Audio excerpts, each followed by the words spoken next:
ग्रामीण भागात सध्या निसर्गाची अनोखी कलाकुसर पाहायला मिळत आहे। शिंपी पक्ष्याने तयार केलेली सुंदर घरटी सर्वांचे लक्ष वेधून घेत आहेत। अकोला जिल्ह्यातील पातूर परिसरात झाडांच्या फांद्यांना लटकलेली ही आकर्षक घरटी पाहण्यासाठी नागरिकांची उत्सुकता वाढली आहे।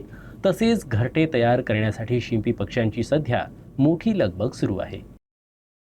अतिशय लहान आकाराचा शिंपी पक्षी आपल्या कुशल कारागिरीसाठी ओळखला जातो। झाडांची पानं, गवत आणि बारीक तंतूंचा वापर करून हा पक्षी चक्क पानं शिवून आपलं घरटं तयार करतो। याच वैशिष्ट्यामुळे या पक्ष्याला शिंपी पक्षी असं नाव पडलंय। पातूर परिसरातील ग्रामीण भागात सध्या शिंपी पक्ष्यांची घरटी बांधण्यासाठी मोठी लगबग सुरू आहे। झाडांच्या फांद्यांना लटकलेली ही आकर्षक घरटी पाहून नागरिकांमध्येही कुतूहल निर्माण झालं आहे। निसर्गाच्या सानिध्यात आकाराला येणारी ही घरटी पक्ष्यांच्या अद्भुत कौशल्याची साक्ष देतात। मात्र वाढत्या वृक्षतोडीमुळे अशा पक्ष्यांच्या नैसर्गिक आदिवास धोक्यात येत आहे।